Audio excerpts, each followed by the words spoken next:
don't have any within, within a half hour. So I think exposing kids to art is amazing. And I feel really bad that I have not taken my kids to very many museums. Yeah, I mean, Of we course, have, they're but exposed to it in our home because right, sure. we have some paintings of mine and some paintings of friends of mine and other things. Hmm. Um, I think my kids get a lot of exposure through books. I Hmm. like to pick books that have a lot of different types of art in them. Um, so that's part of it. But yeah, going to galleries. Um, if you live in a vibrant community full of art, then it's all around you. Hmm. I live in kind of a not quite rural, but there's not a lot just everywhere. Mhm. Yeah, I think that's part of why I'm so passionate about trying to stay in the city with our kids. You have a huge advantage for that. Yeah, in our education episode, we got to the end of that one, and I was like, man, why do I still live in the city? Mm, Because the education is certainly a challenge here, and cost of living is certainly a challenge here. But yeah, I mean, exposure to art is so easy. I almost yeah. take it for granted. I mean, my kids have been to the Smart Museum now like every weekend for the past 3 months. But yeah, we go to the Art Institute with them regularly. We have a membership there. And we do it in part because my husband and I love art. My husband's an amateur artist himself. And we do it in part because we think it's important to expose the kids to it, but in part we do it because it's a warm place we can go to in the winter with the kids, that they can like walk around and burn off some energy. And, Yeah. so Hmm. we do take it for granted. I mean, yesterday my kids were sliding and I were sliding down a Picasso statue in downtown Chicago because we are walking by Yeah, it and that's it's there and you slide cool. on it. And so it's the kind of thing that my kids have been so exposed to their whole lives that I don't think they even think about the fact that it's art. Yeah. I asked Teddy earlier today, what is art? And he was like, well, it's paintings. And I said, well, what about that Picasso statue we were on yesterday? He's like, well, it's things you make. And so we were trying to Yeah. push it a little bit further to, again, we could have had a whole episode on what is art, but Mhm. And that there's a lot of issues in art education right now that I are very interesting and pertinent. And we've got, the whole concept of STEM mm-hmm, being such a buzzword right now, but then a lot of the art teachers saying, don't forget to put the A in there, so it's STEAM, so art's involved. mm-hmm, And then the whole backlash from you and that saying like, well, why does art have to be like tacked on to something that they're doing as an extra? Like, why isn't art just its own thing? mm-hmm, Mhm. Well, I'm lucky enough that I live in Madison, which is an amazing place for raising your kids with art. We have a couple of free art museums. We have there's a Madison Museum of Art here that's free, and then there's a really great museum at the university called the Chazen Museum that is also free, and has lots of art in it. And my husband takes our son there. He's a stay-at-home dad most of the time, and he takes our son there all the time. And we have a great community center here that has art exploration classes for kids as young as Ren. Ren's only 1.5. Um, and he goes and he gets to do art with other kids his age with a real art teacher, and learn about how to paint and how to scribble with crayons and things, and he has a great time. Yeah, so we're lucky to live in a place that's really fabulous for families looking to expose their kids to art. You We are don't really lucky. have to. We have to get to Philly. It's about an hour and a half. So Mm-hmm. to give to That's any how it would museum. have been if we stayed in our hometown. I think that's how it would have been more so. But mm-hmm. But I do love that our library tries to bring in a lot of art. And for a lot of kids, that's where they're going to find it is either in their library or in their school, mm-hmm. you know? Libraries So are so great for that. yeah, I mean, I work for the library. They hire me for workshops. I've done workshops for kids. I've done workshops for teens. And they're really cool about, like they let me do a workshop on the new Ms. Marvel Mm-hmm. comic. which was really neat. They're very open to different things, and I found that that's a great resource for my kids. Um, but yeah, you're so lucky to have those museums. Mhm. I'm jealous. Mhm. There's also a really good TV show for kids. It's on Amazon Prime and it's called Creative Galaxy. There've been Oh, I've never heard of that one. You need to check it out for sure. It's had two Oh, seasons so far, and the main character is it's all aliens, and the main oh, character wow. is a little kid alien named Artie. Of course, I have a son named Arthur, so he thinks this is very cool. And Artie has some friends, and they always have a problem. There's always some sort of problem they're trying to solve, and they always solve it with art. So it's really really neat. They go to all these different planets. There's like planet Paperia and uh, Wow. but it's really neat. And it talks about different kinds of art, and they'll talk about art. If they're not on Earth, but they talk about sort of uh, you know Earth artist sometimes, Mm. and then they have real, so it's animated, but they have real live little kids at the end of each segment, sort of doing art and talking about their masterpiece. And so my kids, we often will go to like Michael's craft store or whatever and get really cheap canvases and paint. And my kids will paint sometimes, and they'll say like, "Oh, this is my masterpiece."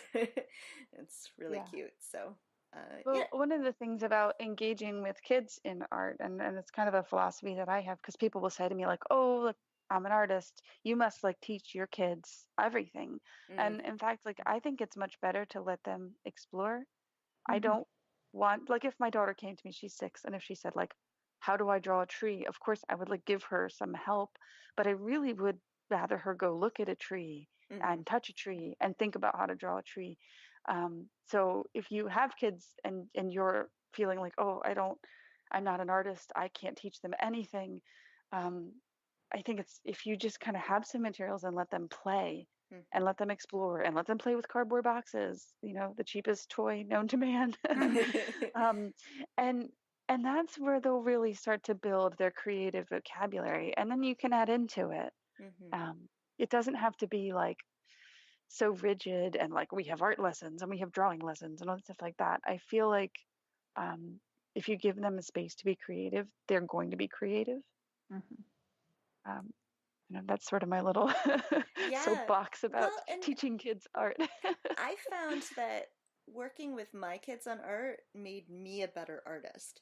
So, Yes. we have this sort of dynamic in my house that my husband does nearly all the cooking, and so especially when the kids were little, he was home with the kids during the day, and so he would sort of hand them off to me when I walked in the door, and he would cook dinner. And my older son especially, he always wanted me to draw pictures of police cars. He's been obsessed with drawing police cars since he was like 1. And so he always wanted me to draw police cars. And, I really wanted to be like, oh, daddy's the artist. He can draw you a police car, but I would force Hmm. myself to draw. And I did so much drawing of police cars that I got pretty good at it. You can draw one like a champ. Yeah, I'm not going to go open an exhibit or anything, but it really helped me be more observant to help him learn how to draw. And so Hmm. I think it's obviously very good for kids if you allow them. I mean, we have so many art materials in our house, but if you give them the space and the materials, but it's also Hmm. good for you. I think Yeah, it, and it can and be to really focus on good. process, Hmm process and not product really Yeah. too is important, because we've had a lot of that rise of like paint night hmm and um, that kind of thing where you're copying what someone does. And I actually think there is benefit to some of that. I'm not going to knock that and say that it's not useful, because I've done some paint nights and it's actually informed how I teach. mm Mhm. Um, but with kids, the process is just as much fun as the product, Yeah. you know? And so to let them get their hands dirty and try stuff out and see which paint does what and which colors, like that's the fun of it. That's what you want them to do. It's okay if their flowers don't look right or Yeah, their well, and tree. our kids don't even seem to care about the final product often. We've got these little mini whiteboards and some whiteboard markers, and they'll draw something, and I'll be like, "Wait, I want to take a picture," and they've erased it before I even have taken a picture of it. It's like they don't care about saving this picture forever that they drew. They just care about doing it. It's fun to do. And if Trump had done more art as a kid, the world would be a better Well, place. if we want to talk about presidents in art, you should look up George W. Bush's paintings. Yeah, Aren't that's they like dogs or fascinating. something? They have actually improved, I will say. They've gotten better.